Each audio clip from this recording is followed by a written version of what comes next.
Hey everyone, this is Wes from the Console Gaming Crew, and we couldn't be happier to announce that we are now part of the Boss Rush Podcast Network and are featured on BossRushGames.com. BossRushGames.com is a great place where you can find up-to-date news articles, blogs, and podcasts about video games. In addition to that, there is a growing collection of podcasts in not just the gaming community, but other communities as well. We are honored to be a part of such a great network of podcasters, so please stop by and give everyone a listen. Thank you, and enjoy the show.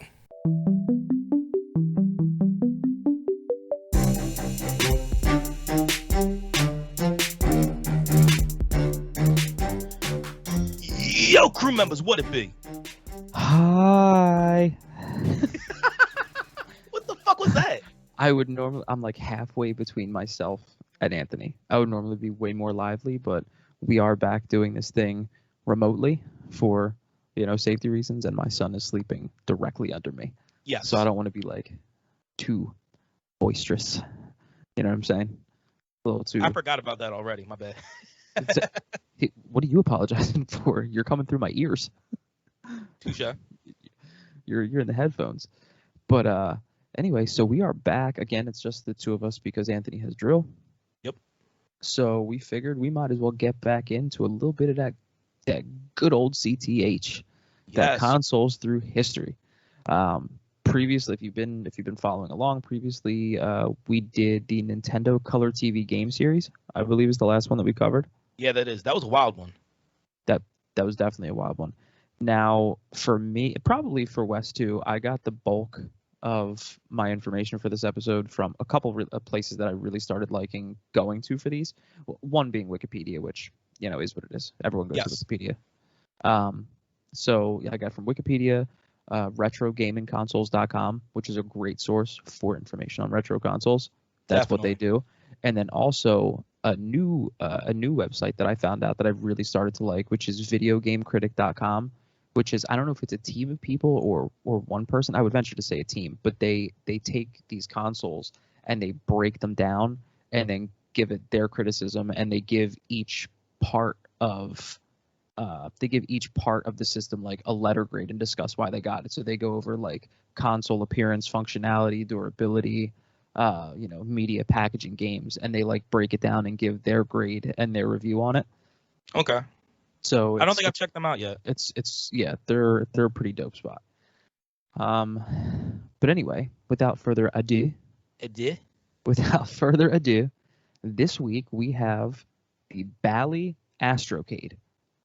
Now, if you've never heard of the Bally Astrocade, which is just fine, because before doing this timeline, I can honestly say that I did not. I don't know if you did. No, but I had never heard of it, and upon doing the research and watching some of the videos that Wes and I just watched, pretty revolutionary as far as for the most part, the games that have come off of this thing. But we'll get to that. I didn't know that this had those like titular games that everybody would. I mean, just right before the evolution that everybody knows them as. Yeah, you wouldn't think that this would be the system you'd have traced them back to. You would have thought it would have been a way more name brand thing, something that would have been started by a Nintendo, an Atari, a Mattel even. But yes, you wouldn't think, that it'd be from this system. But anyway, so again, moving right along, the Bally Astrocade was designed by a team at Midway. Everyone, well, not everyone, but people, if you know Midway, you probably know Midway because of MK, right? Yeah, MK. I mean, that's what I know. You have, like a bunch of the games that you mean that were part of like the arcade era were Midway games. Yes, and it was manufactured by Bally Manufacturing Astrovision. Now, a little background on Bally Manufacturing. This is actually pretty fascinating about how they started. This is almost kind of on par with like Nintendo when you learn that they were doing like playing cards and stuff like that. So the Bally Manufacturing Corporation was founded by Raymond Maloney all the way back January 10th of 1932, when their original parent company, Lion Manufacturing, established the company to make pinball games. Ballyhoo, the company the company took its name from its first game, Ballyhoo, based in Chicago, quickly became a leading pinball maker, and then in the late 30s, Maloney then started making gambling equipment. had great success in developing and improving the mechanical slot machines that were core of the gaming industry. And now we're getting into something that I was just talking to Wes about, because we saw a game that had some clear World War II vibes. Yeah, Red Baron. Yeah. So they then, after the slot machines, moved into manufacturing munitions and airplane parts during World War II. Oh, okay. Yep. They continue to produce innovations in flipperless pinball machines, bingo machines, payout machines, and console slot machines through the 50s. They also designed and manufactured vending machines and established a coffee vending service. They made a brief venture into the music business with their own record label, Bally Records. Not really anyone that I knew of note in Bally Records. I'm guessing that's why it said they made a brief venture. Sounds about right. Wasn't a very long-lasting thing. The founder, Maloney, died in 1958. The company briefly floundered, and with the financial failure of its parent company, it was bought out by a group of investors in 1963. Throughout the 60s, they continued to dominate the slot machine industry, cornering over 90% of the worldwide market by the end of the decade. In 1964, they introduced the first electromechanical slot machine called Money Honey. They became a publicly traded company and made several acquisitions, including a German company and Midway Manufacturing. There you go. An amusement game company. And then this is where you get into where we're at here, which is in the late 70s. They entered the casino business when New Jersey legalized gambling in Atlantic City. Move forward. The company so late. It's just a lot about the casino business. In late 1979, they opened Park Place Casino and Hotel, and they made an entry into the growing market for for home computer games with the Bally Professional Arcade. It had advanced features for its time, including a palette of 256 colors and the ability to play 4 voice music, shipped with cartridges, which allowed users to do a limited amount of programming on the machine themselves. And I'm not going to dive too much into that, because that's actually going to bring us into the things about this system itself. So they had a long run, dude, going from, they hit a lot of things, from pinball games to gambling equipment to, slot machines, munitions and airplane parts, World War II, vending machines, coffee makers. Yeah, that's pretty wild. The music industry, they clearly tried to dabble in a little bit of everything before, landing in video game world. So I'll turn it over to Wes to give you a little bit more about, release date, price, that sort of thing, all the beautiful things that we had back in 78, I'm sorry. Yeah, 78, but funny thing, it actually was supposed to come out in 77, but they ended up running into issues with with certain parts, so it actually didn't come out until April of 1978. So when the system came out, it was actually $299. Now, if you want to equate that to today's money, as in like 2020, $1,277. That's how much it will cost. Funny enough, I actually went to a website to actually get it for 2021, so I actually have the 2021 numbers. It actually went down. You said it was what for 2020? $1,277. Yeah, so in 2021 it would be $1,254.13. Okay. So $1,254.13 is what you'd pay for this system today. Yeah, so like I said, insanely. I mean, we're paying, our phones cost that much. Yeah. Yeah. But April 1978, 43 years ago. Let's talk about a few things from 1978. A gallon of gas was 63 cents. Oh my God. I need gas too. This is so fucking random, but a pound of bacon was $1.20. A pound of much simpler times. This is probably why people were dying of heart attacks. I don't think I ever said anything before about a pound of bacon, but that's just You never did, but that's an incredible way to look at things. You want to talk about a happy time when a pound of bacon is how much? $1.20. $1.20 for a pound of bacon. I don't quite know how much is in the bacon that we get now, but it's like $13. That's insane. Average monthly rent was $260 a month. Average cost of a new house was almost $55,000. So a lot has changed. We're living in the wrong time, man. We're living in the wrong. It'd be cool, man. It'd be cool if we could take all we have now, but just kind of scoot back then for the prices. Like, can I just take like my PS5, my Xbox Series X, and go back to 1978? Because that'd be cool. That'd be dope. Nah, man. I mean, look, that definitely would be something else. Some of the big things that happened in 1978. The United States had the first women astronauts. Sick. Yeah. They went ahead and unveiled the first group of women astronauts during January of 1978. You had Shannon Lucid, Margaret Ray Seddon, Catherine Sullivan, Judith Resnick, Anna Fisher, and Sally Ride. Sweet. Yeah, and let's see. We also had. I'm so sorry. The first test tube baby was born in 1978. Big things in 1978. Sheesh. Yeah, so the first human conceived through in vitro (IVF) was Louis Brown. He was born in July 25th, 1978, and he was the first one to have the coined term "test tube baby." And boy, how that has changed life for so many people. Yes. Today, like think Absolutely. about how, like that's a big thing. I would argue. I don't know if you have anything else, but I would argue that's the biggest contribution from '78. I mean, it's definitely one of the biggest. I mean. No, I'm not poo-pooing the female astronauts. That's great, obviously. Not poo-pooing. I mean, I have more like, I guess like stupid things, but some of the toys that were big for that year were like air hockey. Shit. You have Hungry Hippos. You had model train sets was another one that was real big from then. So like outside of model trains, you had the games that like started wars. Yeah, pretty much. Air hockey, busting up everybody's knuckles and whatnot. Or no, I believe back then that was probably when the pucks actually stayed on the table.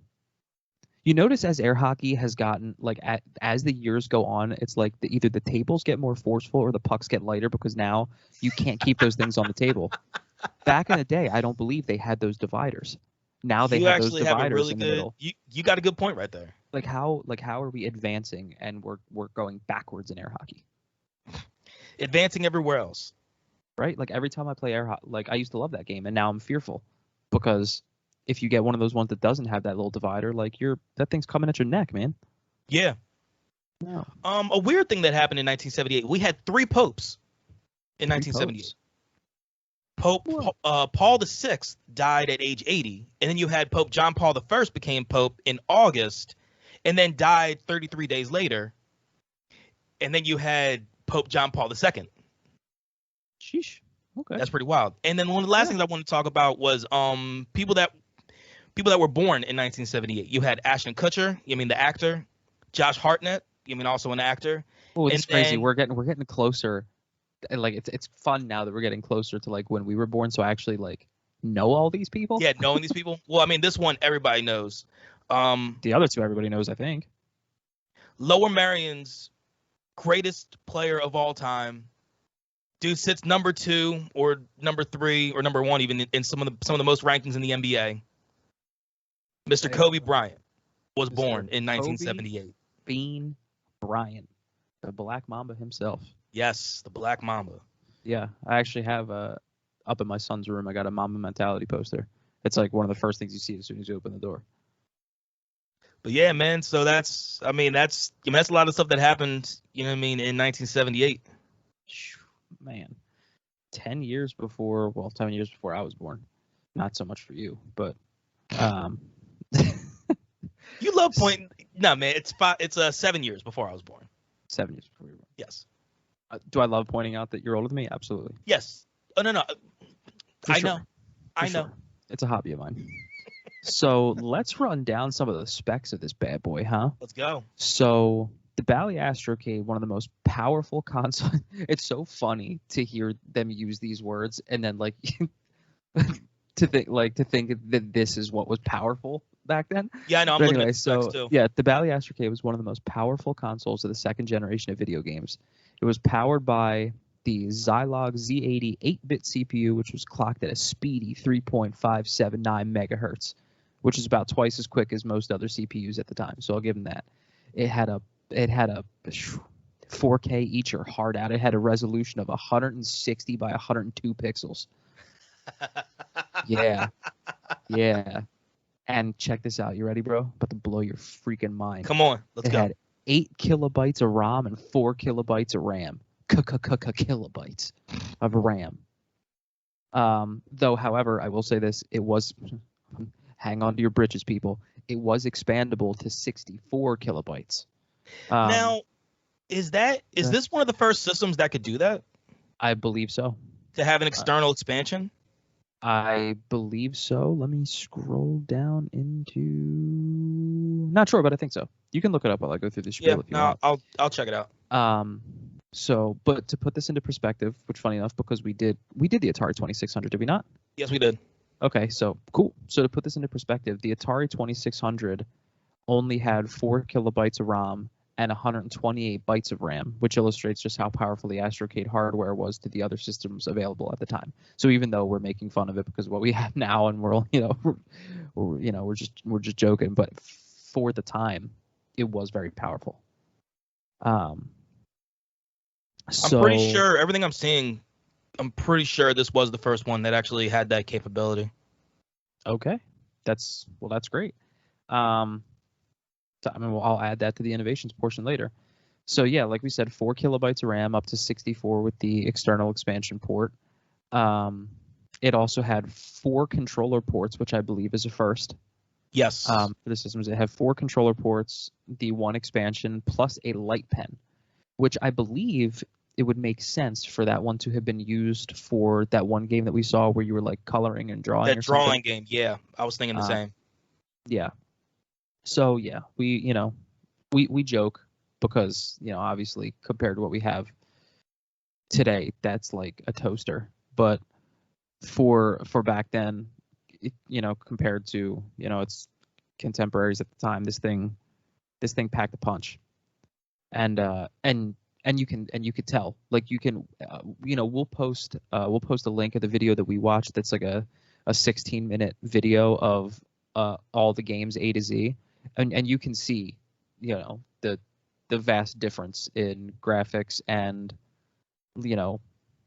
maneuverability for things on the screen in this system versus the ones that we covered before. Like, you'll be able to see the difference. All right. Little history and development. Now, we went through the history of Bally Manufacturing, but a little history and development on the console itself. So the Astrocade was developed by Midway and released by Bally in '77, who, like I said, were a leading manufacturer of a shitload of other things, but also arcade games at the time. It was '79 that they shifted their whole company and decided to sell their whole consumer products division, including Bally Astrocade. It was sold to a company called Astrovision, who continued to market the system using the Bally name until 1985. The console had more name changes than just about any other system you could think of. It was originally released via mail order in '77 as the Bally Home Library Computer, then sold in shops a year later as the Bally Professional Arcade. In '81, it was released as the Bally Computer System, and then a year later was rebranded, as we know it now, as the Bally Astrocade. So, went through a process to land on a name that they felt was best suited. We said before, was a very powerful machine with specs higher than most other systems available at the time. The front of the system had a 24-digit keypad, which was mostly used for game selection. So we'd seen this before with other systems that had the different switches on it to select which game you wanted to play. Yeah. You go all the way back to, I don't remember if it was the brown box or whatever, but where like you would have a combination of switches you would have to have in certain locations to have a certain gameplay. And now, we're morphing into, just each slot having its own thing. So this isn't anything new. It's just, expanded upon and made a lot better. I will say this thing is ugly. If we can post a picture of it, like it's not a sleek looking system. It's an ugly piece of hardware. But with this one, it's about what's inside. It's what's on the inside that counts. Wow. I love That's how when I you said, go ahead and tell your kid. Yeah. I love how I said this time it's about what's on the inside. Like every other time, it's okay to just go based on appearance, which is obviously not how I feel. So yes, either way, it's what's on the inside that counts. Yeah, I mean, to be completely honest on how this thing looks, it is wood grain. You have, it looks like you have basically a calculator on it. You have an eject button. You have where you can put the cartridge in. It's only like what I see now is only one controller, but it's a trigger on the controller, and then looks like a turn dial on the top. to be able to go ahead and like do certain flying games and stuff like that. Put it this way, and I know this is going to have some serious timeline errors, but looking at this thing, it looks like the dashboard of a station wagon in the 1400s. Okay, That's what I feel when I look at it. I can work with that. And yes, I know that there were not station wagons in the 1400s. That's my point. But I feel like if it were, that's what it looks like. Moving on to the controllers. The controllers were shaped like the handle of a gun and had a trigger button above the grip and paddle like a joystick at the top. Like we said before, up to 4 controllers could be connected to the console, which was brand new because previous to this, I believe 2 was the most. Yeah. No, 3. Possibly 3. I think one of the Shit, I'm sorry. Give me a minute. One of the other consoles that we talked about definitely had 3. Coleco Telstar. Because remember there were like 18 different versions. Oh yeah. One of those with like weird triangle looking ones. I mean that one definitely had 3. where the one side was like the racing thing. Yes. And then yeah. Boy. Yep. So the console had 2. I'm not gonna go deep on this because this will be Wes coming up. This is gonna be Wes's area. But the console had 2 built-in games. He'll go over all that, and also had additional games in cartridge form. So, although the Astrocade developed a cult following, it never enjoyed mainstream success. There were many reasons for this. First, they released the consoles in computer stores, whereas most other consoles at the time were being sold in toy stores and department stores. So that kind of seems like a little bit of a flop. You get in the video game market, but you only sell your system at computer stores. So that's a little strange. Yeah, I found it a little weird. It's kind of like a Radio Shack thing. Like, yeah. Not to mention, it was $100 more expensive than the Atari 2600, which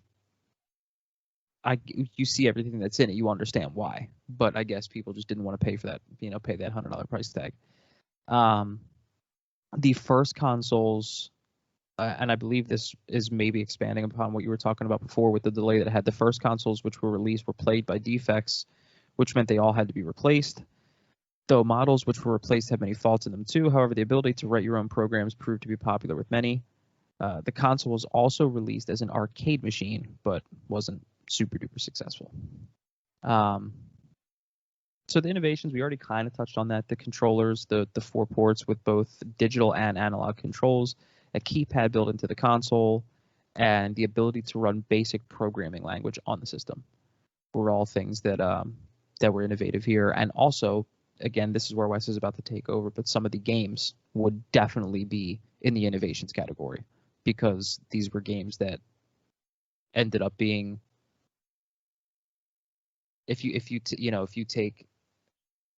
put 100 games of all time, you got to think they're on there. Yeah, I mean, so you had 28 officially released games when it came down to this system. And then besides that, you also had some prototypes for games that that you wouldn't even expect. Like one of them being Conan the Barbarian. Yeah, which is funny because when we were watching the video, we were like, what is this that we're looking at? And then when we switched to the other video that actually had the names and saw that it was Conan, we were like, oh, wow. All right. Yeah, Conan looks a little different. Yeah, so one of the first games, like you were talking about before, there were games that came with the system itself. One of those was Gunfight.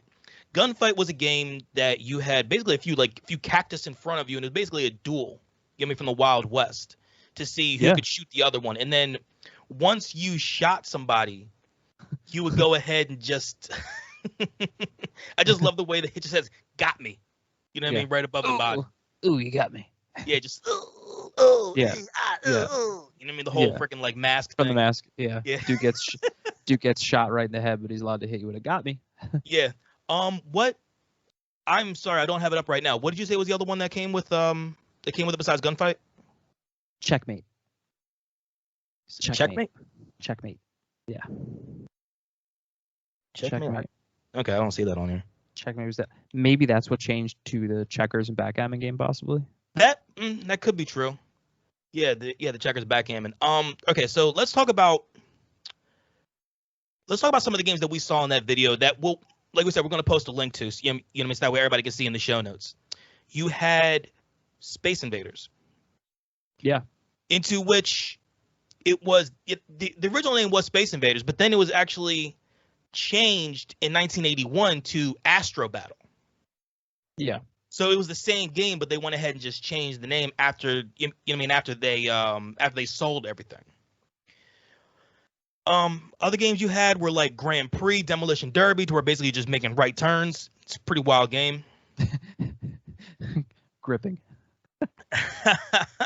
You had 280 Zap / Dodge 'em. That one was pretty interesting. That one you can go like 260 miles an hour and basically just not crash. And what would it say when you crash? Yeah. When you crashed into one of these white lines on the side of the screen, because I don't know what they're supposed to be. We'll just call it the barrier. You crash into the barrier in large orange letters. It just says Zork. Zork. So far we got me and we got Zork. Yeah. Got me makes a lot more sense than Zork. For anyone who's ever crashed a car or been in a car that crashed, don't know that you ever hear Zork. I don't think I've ever said Zork. You have you have a football game. There was a really cool actually looking soccer game that I was kind of impressed with. Just with what you were able to do with it. Mm-hmm. You also had elementary math and speed math. Just real quick, trying to just a educational game. And then you also had other games that were very, very rare, like Miss Candyman. Apparently, was an extremely rare game. I'm not entirely sure what you do for Candyman and Miss Candyman, to be completely honest. You get that candy, bro. You're basically just getting these little squares and you just try not to get hit by things. It looked like it was...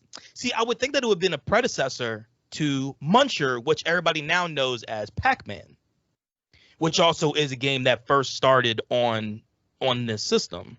But Miss Candyman came out 2 years later than Muncher,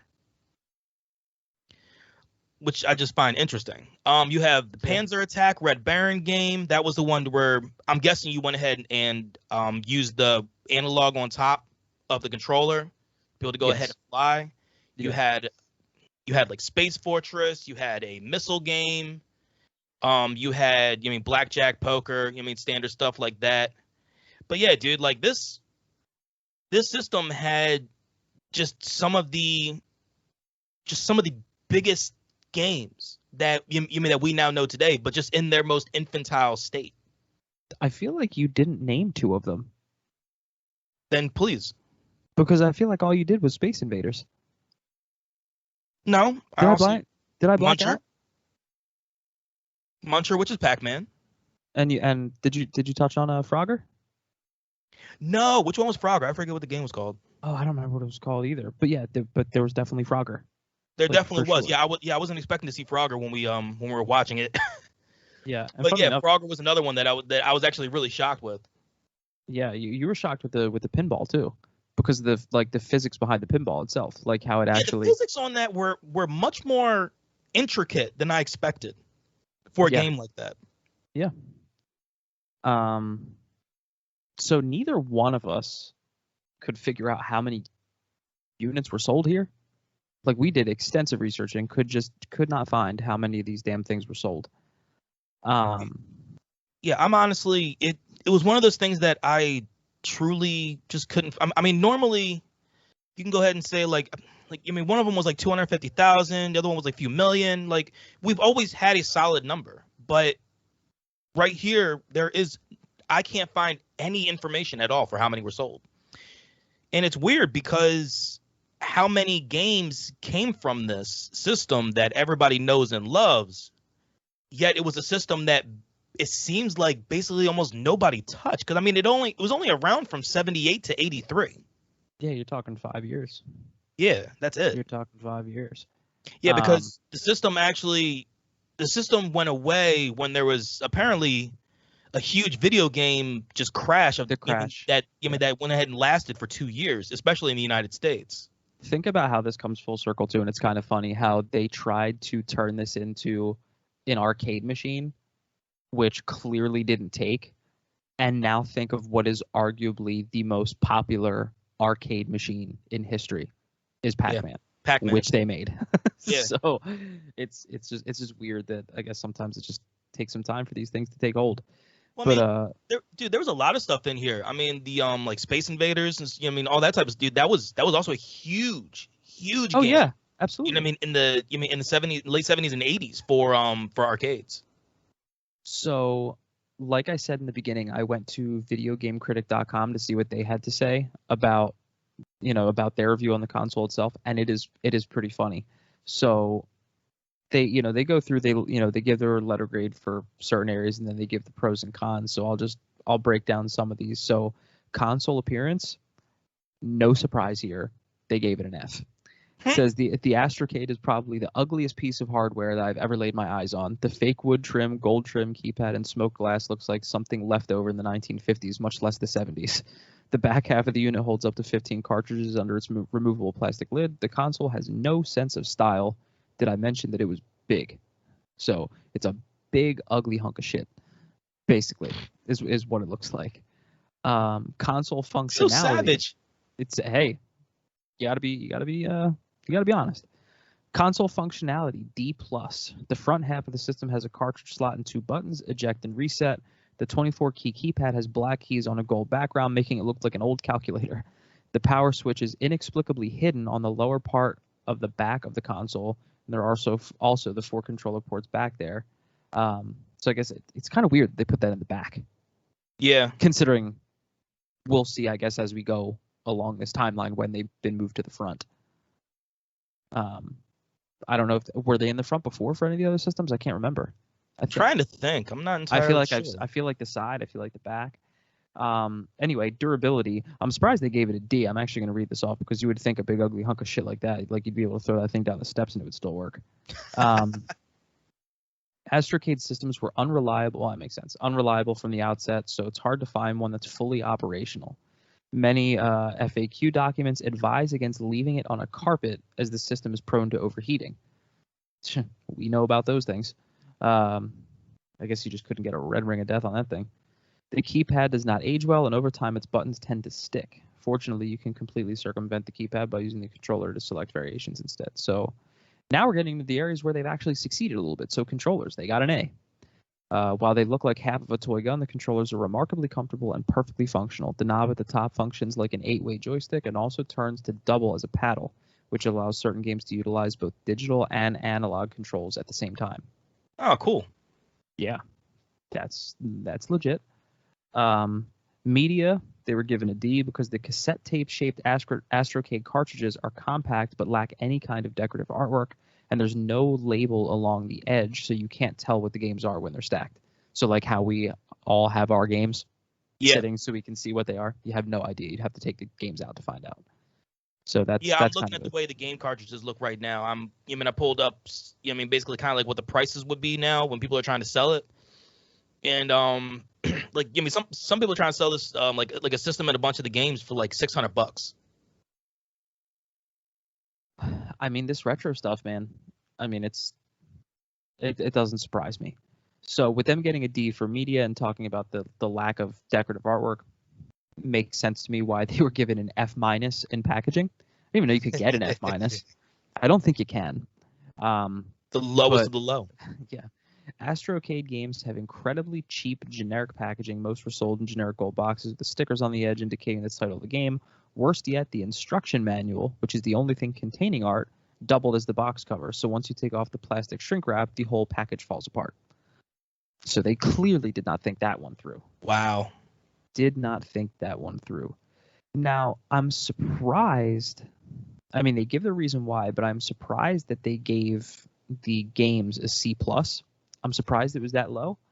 I'm not saying that I would have given it an A+, but their reasoning is that the Astrocade offered very modest library, but there are enough gems to make it worthwhile. Several are first-rate knockoffs, including Astro Battle, like we said, Space Invaders, Pac-Man, which was Muncher, and Incredible Wizard, Wizard of War. There are some fine multiplayer games, and even Gunfight is impressive. Unfortunately, few games were produced for the system, and the lack of original titles is glaring. So I guess they get a C+ because the library is just so fucking small. Yeah, man, for the most part, you have under 30 games that you could play. Yeah. They get an A in graphics and audio. So for a first-gen console, the Astrocade delivers some extremely attractive visuals. The early titles were rather plain, but some of the later titles were pretty amazing, although somewhat chunky. The sprites seen in Astrocade games are well-defined and flicker-free, unlike the Intellivision, which, funny enough, is what we will get into next. the Astrocade could animate many objects on the screen at a time without a rampant slowdown, which we saw. Like Yeah. everything stayed pretty much the same. So they got an A in audio, which is funny because a lot of those were like really jacking your ears up when you were listening to them. Well, I mean, the one game absolutely did. You know what I mean? And so when it comes down to the audio, you have the 3 square wave channels. You know what I mean? Going ahead, basically giving you that classic 8-bit type of sound. And I mean, you had independent controls for, you know what I mean, like 4-bit volume controls for these things, which is actually pretty neat. Yeah. So, just to round up pros and cons, pros being crisp, well-defined graphics and outstanding sound capabilities, which I agree, and the ergonomic controllers, which when you look at them, you can understand how that would be a thing. The cons being the system being hard to acquire and expensive, which makes sense because you just said you got people out here trying to sell them for $600. Yeah. Ugly design, which we talked about, low reliability. So, Lord knows if you even buy one of these for $600 if it even works, since they're saying it's super hard to find one that actually works. Terrible packaging and a small library. So, it's got a lot of innovative features and games that are like, milestone games, really, in gaming. When, like I said, you talk about Pac-Man and Space Invaders, 2 of the most popular arcade games of all time. Frogger up there too. It just wasn't given to us right. That's all. Yeah, it was they cyberpunked us with it. They cyberpunked us with it. Yeah. You took an extra year and still didn't exactly give a reliable system. But that is the Bally Astrocade. And like I said, next time we do consoles through history, we will be tackling the last system before we get to the golden age of gaming, where you get the fun shit, the shit that we grew up on. Yes, sir. But yeah, so next up we have the last system, which is the Mattel Intellivision. I'm excited and curious about what we're going to see with that. Yeah, you and me both. Hell yeah, bro. All right, so let me go ahead and take us out.